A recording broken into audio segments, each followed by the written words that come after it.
నడిచినా కూర్చున్నా మోకాళ్ళ నొప్పులు వస్తున్నాయా? ప్రాణ పెయిన్ క్లినిక్ లో అధునాతన చికిత్సతో మోకాళ్ళ నొప్పులు తగ్గించుకోండి. నమస్తే, వెల్కమ్ టు మనం టీవీ. మనం ఉన్నది మన కోసం. నేను వలి. ప్రస్తుతం స్టూడియోలో ఉన్నారు చలసాని శ్రీనివాస్ గారు. వారితో మాట్లాడదాం. చలసాని గారు నమస్తే సార్. నమస్కారం. చలసాని గారు, సుప్రీంకోర్టులో ద్విసభ్య ధర్మాసనం అంటే చంద్రబాబు గారి స్కిల్ డెవలప్మెంట్ కేసుకు సంబంధించి భిన్నాభిప్రాయం వ్యక్తం చేశారు. చీఫ్ జస్టిస్కి నివేదించారు. అక్కడే తేల్చాల్సిన అవసరం ఉందని అభిప్రాయపడ్డారు. ఎట్లా చూస్తారు సార్? భిన్నాభిప్రాయాలు వ్యక్తం చేసినప్పటికీ కూడా చంద్రబాబు గారికి కొంత వ్యతిరేక పవనాలు వీస్తున్నాయి. దీన్ని బట్టి అర్థమవుతుందని కొంతమంది విశ్లేషిస్తున్నారు. మీకేం అర్థమైంది? పవనాలు అనేది నేను తెలియదు, కానీ నేను తెలుగుదేశం పార్టీలో సీనియర్ నాయకులు ఒక ఆయన మాట్లాడితే ఇక బీజేపీ హస్తం ఉంది దీంట్లో అనే అభిప్రాయాన్ని ఒక ఆయన వ్యక్తపరిచారు. ఇంకా కొంతమంది గుజరాతీ జడ్జి గారు చంద్రబాబు నాయుడుకి వ్యతిరేకంగా ఇచ్చారు, బెంగాలీ జడ్జి గారు మాతో అనుకూలంగా ఇచ్చారని వాళ్ళు మాట్లాడతా ఇది ఈ విధంగా చేయడం జరిగింది. చంద్రబాబు నాయుడు గారి మీద కత్తి పెట్టి ఎలాంటింత వరకు బీజేపీ ప్రభుత్వం చేసింది. ఎందుకంటే తేల్చక్కర్లేదు, 40 సీట్లు వాళ్ళ దాంట్లో ఉండాలని జగన్ గారు కేసులు పెట్టుకున్నారు. ఈయన కేసు కూడా నెత్తివే పెడితే మనం మాట అంటారు ఎప్పుడు కావాలంటే అప్పుడు నేను ఉద్దేశం చేశాను. కొంతమంది వ్యాఖ్యలు చేస్తున్నారు. నేను ధర్మాసనానికి దురుద్దేశాలు ఆపాదించను. ఇంకా భయంకరంగా జరుగుతుంది సమాజంలో. సరే, వన్ థింగ్ ఈజ్ క్లియర్, అది చంద్రబాబు నాయుడు గారికి అనుకూలంగా వచ్చిన జడ్జిమెంటు అని అంటే న్యాయస్థానం మీద కేంద్రం అజమాయిషి ఉండే పరిస్థితి ఉందంటారా? న్యాయస్థానం ఏమంటే వాళ్ళు కూడా మనుషులే. నేను ఉందన్న రంజన్ గొగోయ్ గారిని, ఆయన రఫేల్ కుంభకోణం విషయంలో అలోక్ వర్మ గారు కానీ మిగతా వాళ్ళు కానీ మీరు చేశారు. ఆ రోజు సిబిఐ డైరెక్టర్ అది సుప్రీంకోర్టుకి సీల్డ్ కవర్లు ఇమ్మన్నారు. దానికి ఒక పెద్ద కుంభకోణం అది. ఈ భారతదేశ స్వతంత్ర చరిత్రలో సిబిఐ లాంటి ఒక గొప్ప సంస్థ మీదకి సాయుధ శకటాలను తీసుకెళ్ళి రాత్రి నుంచి తెల్లారే వరకు మొత్తం బేభత్సం చేసి ఆయన పక్కన పెట్టి నాగేశ్వరరావు గారు అనే తాత్కాలిక అధికారిని నియమించారు. అక్కడి నుంచి రంజన్ గొగోయ్ గారు చీఫ్ జస్టిస్ ఆఫ్ మీరు చూశారు ఎలా అయ్యారు అయినప్పుడు. ఇప్పుడు ఒక ఆవిడ మహిళ ఆయన మీద ఆరోపించడం, ఆఖరికి ఆయన పదవి విరమణ చేసి కాళ్ళ పారాడి ఆరకముందే రాజ్యసభ సభ్యత్వం తీసుకుంటాం. నేను దురుద్దేశాలు ఆపాదించను, కానీ ప్రజలు విజ్ఞత కలిగిన వాళ్ళు, జ్యుడిషియరీ వాళ్ళు నిలబడి ఉందంటే నేను డెఫినెట్గా ఇవాళ అన్ని వ్యవస్థలు పడిపోయిన సందర్భంలో జ్యుడిషియరీ ఒకటే ఎక్కువగా నిబద్ధత అవుతుందని భావించే వ్యక్తిని. కానీ రంజన్ గొగోయ్ గారిని లాంటి వాళ్ళని చూసి ఏమనుకోవాలని నేను ఏమనుకోవాలి చెప్పండి. అందువలన మిగతా విషయాల గురించి నేను మాట్లాడను. ఆంధ్రప్రదేశ్ గవర్నర్ గారు ఉన్నారు, వారు ఏ జడ్జిమెంట్ ఇచ్చారు, ఎక్కడికి వెళ్ళారు. అలా జడ్జీలకి కొంతకాలం ఈ తర్వాత పోస్టులు ఇవ్వకుండా ఉండాలని రూల్ కాలం జీతం పెంచేయండి, 5 లక్షలు 10 లక్షలు ఎక్స్ట్రా పెంచండి. అంటే న్యాయమూర్తులను ఇట్లా గవర్నర్లు చేయడం, వేరే పదవులు ఇవ్వడం ఇది కరెక్ట్ కాదంటారా? ఇంకా లుక్రేటివ్ వెంటనే రాజ్యసభలు పంపించేయటం అని నిమిషం కూడా ఆగడానికి సందేహించలేదు. ఏందండి ఇది? ఏంది ఇది? ఓకే, ఇప్పుడు చంద్రబాబు గారి కేసు విషయంలో కూడా అదే జరిగిందంటారా? అని నేను న్యాయమూర్తులు న్యాయమూర్తులను గౌరవిస్తాను. ఒక్కటి చెప్పదలుచుకున్నాను, భారతదేశ ప్రజాస్వామ్య చరిత్రలో 4 మూల స్తంభాల్లో ఒక మీడియా ఎలాంటి స్తంభంగా మారిపోయింది మీకు తెలుసు. నేను ఐ డోంట్ కామెంట్. మీరు గొంగళ ఆనంద్ అంటే మేము మిగతా వాళ్ళు అడిగినట్టు ఉంటుంది. అలాగే ఎగ్జిక్యూటివ్ వ్యవస్థ మొత్తం పంచభంగ దళాలన్నీ ఎలా మారిపోయాయో తెలుసు. ఎగ్జిక్యూటివ్ మోడీ గారి చేతుల్లో ఏమున్నాయో పార్లమెంట్లో స్వయానా మంత్రి గారే మాట్లాడతా క్వశ్చన్ అడిగిన ప్రతి సభ్యుడిని ఇంకా మాట్లాడని ఇంటికి ఐటీలు ఈడీలు వస్తారని బెదిరించారంటే అది ప్రజాస్వామ్య దేవాలయమా? తరిమల నాగిరెడ్డి గారు పార్లమెంట్లో పందుల దొడ్లు అన్నారు, అనకూడదు, వేరే సంగతి. పందుల దొడ్లో లేదనేది మీరు నిర్ణయించుకోండి. నేను అన్నాం పార్లమెంట్లోని ప్రజాస్వామ్య దేవాలయంలో ప్రతిపక్ష సభ్యుడు క్వశ్చన్ అడిగితే మీ మీద దాడులు చేస్తామని బెదిరిస్తారా? స్పీకరు నేను అనకూడదు. స్పీకర్ గారిని మనం మళ్ళీ అంటే ఆయన చర్యలు తీసుకుంటారు. బిర్లా గారు స్పీకర్ గారు ఉన్నారు, ఆయన ధన్కర్ గారు ఇలా మోడీ గారి ముందు చూడగానే ఆయనకి ఇలా వణుకు వచ్చేసి ఆ వణుకు రోగం తగ్గించే ప్రయత్నం చేయించుకోవాలి. మోడీ గారు దేశ దేవుడు అంటున్నారు, దేవుడి తర్వాత దేవుడు అంటున్నారు. నేను ఒకటి అడుగుతా ఉన్నాను, ఏం పరిస్థితి పెస్తుంది, ఎలా వెళ్ళిపోతుందో చెప్పండి నాకు మీరు. ఇవాళ న్యాయ వ్యవస్థ ఒకటే నేను ఆ ధనంజయ చంద్రచూడ్ గారికి నమస్కారం పెడుతున్నాను. చాలా గొప్ప న్యాయమూర్తి అని భావిస్తున్నాను నేను. డివై చంద్రచూడ్ ఆయన వాళ్ళ నాన్నగారు వైవి చంద్రచూడ్ గారు, నాకు తెలిసి నేను కాలేజీలో ఉండగా 6 ఏళ్ళు the longest served chief justice of India Yashwant Chandrachud గారు, వైవి చంద్రచూడ్ గారు. వాళ్ళ అబ్బాయి వాళ్ళకి విలువలకు కట్టుబడిన వారికి నేను భావిస్తాను. అనేక జడ్జిమెంట్లు పరిణిలో కానీ ఆయన వ్యాఖ్యల పరిణిలో కానీ తీసుకుంటూ 1-2 మైనస్లు ఉండొచ్చు, వేరే సంగతి. కానీ అద్భుతమైన వాళ్ళ supreme court is in safe hands. ఆయనకి అసలు నాకు తెలిసి అలాంటి వాళ్ళకి అంటే ఆయన ప్రభావితం కాలేదు అని చెప్పదలుచుకున్నారా? ధనంజయ్ చంద్రచూడ్ గారు లాంటి వ్యక్తుల్ని ప్రభావితం చేసే వాళ్ళు ఇంతవరకు లేరనుకుంటున్నాను. తర్వాత నాకు తెలియదు. ఈ అన్ని వ్యవస్థలు పడిపోయిన న్యాయ వ్యవస్థల లోపాలు ఉన్న ఆ వ్యవస్థ ఇవాళ వరకు నిలబడిందంటే కారణం చంద్రచూడ్ గారు లాంటి గొప్ప మనుషులు. న్యాయ వ్యవస్థలు అని ఒక్కడే కాదు, న్యాయ వ్యవస్థలు ఇంకా న్యాయం మిగిలి ఉంది. ఇప్పుడు న్యాయమూర్తులందరూ ప్రభావితులు అవుతున్నారు. సుప్రీంకోర్టులో ఉన్న మెజార్టీ ఎవరైతే న్యాయమూర్తులు ఉన్నారో వాళ్ళందరూ ప్రభావితం అయ్యారు కాబట్టి ఇలాంటి తీర్పులు వస్తున్నాయంటారా? ఒక జడ్జిని అపాయింట్మెంట్ కొలిజియం రికమెండ్ చేస్తే ఒక జడ్జిని అపాయింట్ చేయడం ఇష్టం లేక కేంద్ర ప్రభుత్వం సంవత్సరం పాటు జడ్జీలు రికమెండ్ లేకుండా ఆపేసింది. ఏమనుకోవాలండి వాళ్ళ? దీంట్లో లోపాలు ఉన్నాయి. ఏమనుకోవాలని చెప్పండి నాకు. మనమేమైనా మాట్లాడితే మళ్ళీ రేపొద్దున మీ మీద కేసు అవుతుంది. అందుకని పూర్తిగా గౌరవిద్దాం వాళ్ళని. మీరు కూడా పూర్తిగా గౌరవిద్దాం. జనాలకు అర్థమవుతుంది ఏం మాట్లాడిందో. కానీ చంద్రచూడ్ గారి విషయంలో నిర్ద్వందంగా చెప్తున్నాను, చాలా గొప్ప. అలాంటి వాళ్ళు చాలా మంది ఉన్నారు న్యాయమూర్తులు. వాళ్ళు ఉన్నారు కాబట్టి ఇవాళ వరకు న్యాయం అలాగనే నడుస్తుంది. ధన్యవాదాలు చెప్తున్నాను అందరికీ. నిన్న అభిప్రాయాలు వ్యక్తం చేసిన న్యాయమూర్తులు ఎవరైతే ఉన్నారో ద్విసభ్య ధర్మాసనం బేలా త్రివేది గారు ప్రభావితం అయ్యారని చెప్పదలుచుకున్నారా? నేను ఎలా చెప్తానండి. జనం కొంతమంది ఈవిడ గుజరాత్ నుంచి వచ్చారు, ఆడు బెంగాల్ నుంచి వచ్చారు అని చెప్పుకుంటున్నారు. గుజరాత్ చంద్రబాబు నాయుడు గారు వ్యతిరేకంగా, అందుకే ఆ స్టేట్ గవర్నమెంట్ రికమెండ్ చేస్తుంది కదా అని. అయి నేను I don't want to attribute anything. నిష్పక్షపాతంగా ఉంటే కనుక ఇద్దరు ఏకాభిప్రాయం వ్యక్తం చేసేవాళ్ళు అని చెప్పదలుచుకున్నారు. లేదు, అలా ఉండదండి. ఎవరి అభిప్రాయాలు విధంగా చేసుకునే అవకాశం ఉంది. కానీ ఒకటి చెప్తున్నాను, 17A తీసేయాలనే చాలామంది భావిస్తున్నారు. మోడీ గారికి రక్షణ కోసం ఏర్పరిచినట్టు అనుకుంటున్నారు అందరూ. ఇవాళ 17A నాకు అర్థం ఏంటండి, ఇమ్యూనిటీ ఏంటండి? 17 తర్వాత వాళ్ళకి ఎందుకు ఉండకూడదని. ఇప్పుడు ఈ కేసులు రెండు విషయాలు పక్కన పెడుతుంది. స్పష్టంగా కొంతమంది మనం మాట్లాడుకున్నప్పుడు నిష్పక్షపాతంగా మాట్లాడాలంటే ఇవన్నీ రాజకీయాలను పక్కన పెట్టి మాట్లాడదాం. చంద్రబాబు నాయుడు గారి కేసు విషయం మాట్లాడదాం. ముందు చంద్రబాబు నాయుడు గారి కేసు విషయంలో మీకు వాళ్ళ వరకు చంద్రబాబు నాయుడు గారు ప్రత్యక్షంగా దాని బాధ్యులని ఒక ఆధారం చూపించారా? Be honest. నేను దాంట్లో అవినీతి జరగలేదు సత్యత్తుండే నేను సర్టిఫికేట్ ఇవ్వను, సత్యం జరిగిందని కూడా చెప్పలేను.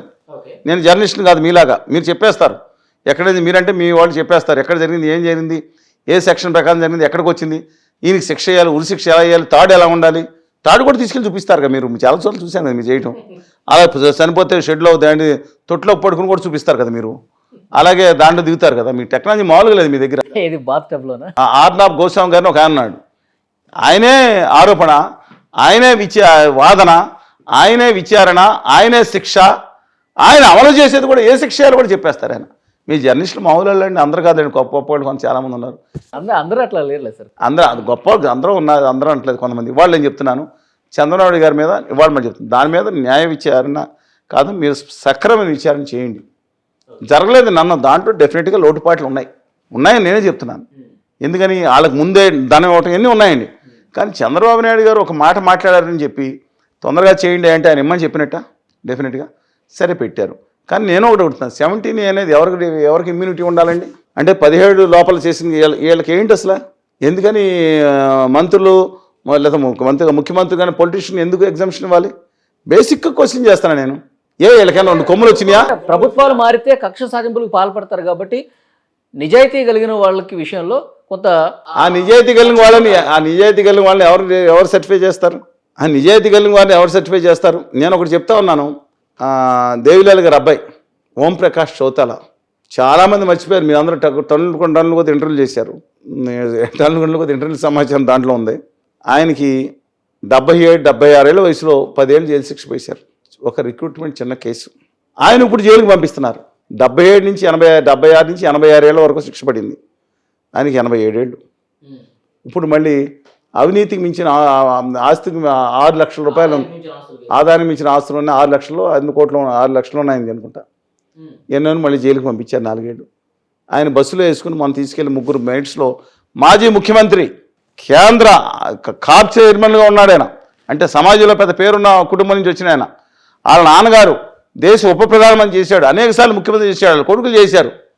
ఆయన 87 సంవత్సరాల మనిషిని తీసుకెళ్ళి ఆ బస్సులో తీసుకెళ్ళి లాగిపడేసి 3తో పక్కన పడేసి మంచం ఇచ్చారంట ముసలాయనని. ఆ పక్కన కూర్చున్న పరిస్థితి ఉన్నప్పుడు ఎవరు కక్షాదిం తీసుకున్నా తెలుసా ఆ విషయంలో? అక్కడ ముఖ్యమైన పార్టీలో ఒకటైపోయింది. చాలా డెప్త్ ఉందండి వ్యవస్థకి.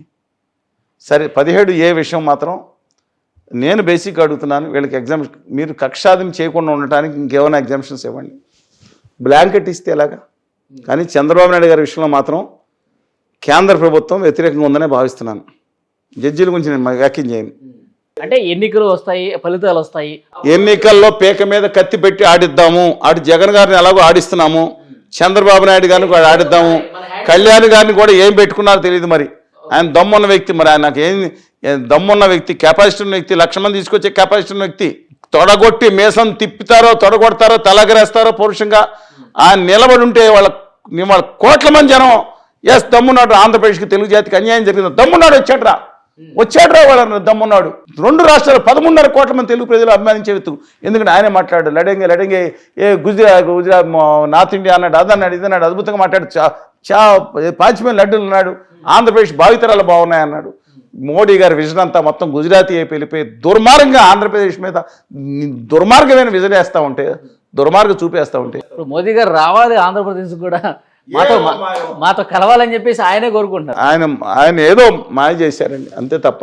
అంటే ఇప్పుడు ఆంధ్రప్రదేశ్లో ఉన్న ప్రధాన పార్టీలని 2 చేతుల్లో పెట్టుకుని ఎలక్షన్ టైంకి మనకి ఎవరు ఉపయోగపడతారో వాళ్ళు ఉపయోగపడ్డప్పుడు వాళ్ళని వాడుకుందామని ప్రస్తుతం అదే జరుగుతుందా? వాళ్ళ కాళ్ళ దగ్గర పెట్టుకుంటున్నారు. చేతులు అనేది గౌరవ పద్యాలు ఆడారు మీరు. ఎవరు కాళ్ళ దగ్గర పెట్టుకుని ఎవరిని తన్నాలో ఎవరిని ముంచుకున్నాలో ఆయన చూసుకునే పరిస్థితి ఉందంటే తెలుగు వాడికి బాధ కలుగుతుంది. I respect all these people. Chandrababu Naidu, Jaganmohan Reddy గారు, కళ్యాణ్ బాబు గారు, లేదంటే బట్టి విక్రమార్క గారు, రేవంత్ రెడ్డి గారు, ఉత్తమ్ కుమార్ గారు, శ్రీనివాసరావు గారు, అందరినీ నేను కేటీఆర్ గారు అందరినీ లైక్ చేస్తాను. నా తెలుగు పెట్టలేదు ఇవాళ. కానీ కొంతమంది తెప్పించుకున్నారు, కానీ కాళ్ళ దగ్గర పెట్టి ఆడించి కేసులు పెట్టి ఆడిస్తున్నారండి. బాధగా ఉందండి నాకు. ఇప్పుడు టీడీపీకి అనుకూలంగా ఫలితాలు వచ్చాయి అనుకుందాం. ఏంటి సార్ అప్పుడు ఈ కేసులు ఏమి ఉండమంటారా? ఏ ఫలితాలు? ఆంధ్రప్రదేశ్ అసెంబ్లీ ఎన్నికల్లో తెలుగుదేశం పార్టీకి అనుకూల ఫలితాలు వచ్చింది. నేనేమన్నా గత 6-7 సంవత్సరం నుంచి స్టాండ్ ఏమైనా మారుస్తున్నానా? కన్సిస్టెంట్గా 5 సీట్లు పెరగచ్చు, ఆ విధంగా వెళ్తాను తప్పితే తెలుగుదేశం జనసేన పార్టీ అధికారంలోకి వచ్చే వామపక్షాల కూటమి అధికారంలోకి వచ్చేది స్పష్టంగా కనపడుతుంది. 3 కలిస్తే వామపక్షాలు, తెలుగుదేశం, జనసేన 105, 106 స్థానాలు ప్రస్తారమేసంట్లా తక్కువ కాకుండా వచ్చింది. మనం చాలాసార్లు చెప్పుకున్నాం, నేను మార్చలేదు. అవునవును చెప్పారు. వచ్చింది మాత్రం వాళ్ళు ఎందుకు మారుతారు? జగన్మోహన్ రెడ్డి అధికారంలో పెడుతున్నారు, కేసులు అడిగి పెట్టి కూర్చుంటారు వాళ్ళు. దస్తగిరి సంగతి తేల్చి అంటారు కదా, అయిపోయింది కదా. ఇప్పుడు టీడీపీ అధికారంలోకి వస్తే ఇక వైసీపీకి కౌంట్ డౌన్ వైసీపీకి స్టార్ట్ అవుతుందా కౌంట్ డౌన్? ఇద్దరినే కలిపి వాళ్ళని ఉసుకొని వీళ్ళు ఉసుకోని వాళ్ళకే ఒకళ్ళ మీద ఒకటి ఉసు కలిపి వినోదం చూస్తున్నారు గుమా వ్యాపారులు, ఢిల్లీలో ఉన్న పాదుషాలు. అవమాన భారంతో తలకాయ వంచుకుని బతకాల్సి వస్తుంది తెలుగు జాతి ఇలాంటి రాజకీయ నాయకుల వల్ల. ఓకే, అందుకనే పెద్దలు ఎల్లాపేకట సుబ్బారావు గారు, మా పశ్చిమ జిల్లా మొగళ్ళు అయినా భారతదేశం నుంచి వెళ్ళి అమెరికా వెళ్ళి ఒక గొప్ప ఆరోమేషన్ టెక్టర్స్ మందులు కనుక్కుని, ఇంటర్మీడియట్ డ్రగ్స్ అన్ని కనుక్కుని ఈ ప్రపంచాన్ని కాపాడిన మహానుభావులు తెలుగు వాళ్ళు ఉన్నారు. ఇదేంటి ఈయన సంబంధంలో సబ్జెక్ట్ లేకుండా మాట్లాడుతున్నారని మీరు అనుకోవచ్చు. కానీ అలాంటి శాస్త్రవేత్తలన్నా గట్టిగా కృషి చేసి ఈ ఢిల్లీని చూస్తే వణికిపోయి మీరు ఇళ్ళ అయిపోయే బ్యాచ్కి ఆ వణుకుడు తగ్గించే మందు కనిపెట్టాలని కోరుకుంటున్నాను ఈ శాస్త్రవేత్తలు. ఆయన ప్రస్తావన అందుకు తీసుకొచ్చాను. భయపడి వణికిపోతున్నారండి, అసలు వెళ్ళాలంటే గడగడలాడిపోతున్నారు వీళ్ళందరూ. చూద్దాం సార్. ఇప్పుడు ఈ దిశభ్య ధర్మాసనం ఈ భిన్నాభిప్రాయం వ్యక్తం చేసిన తీర్పు రావడానికి 3-4 నెలల సమయం పట్టింది.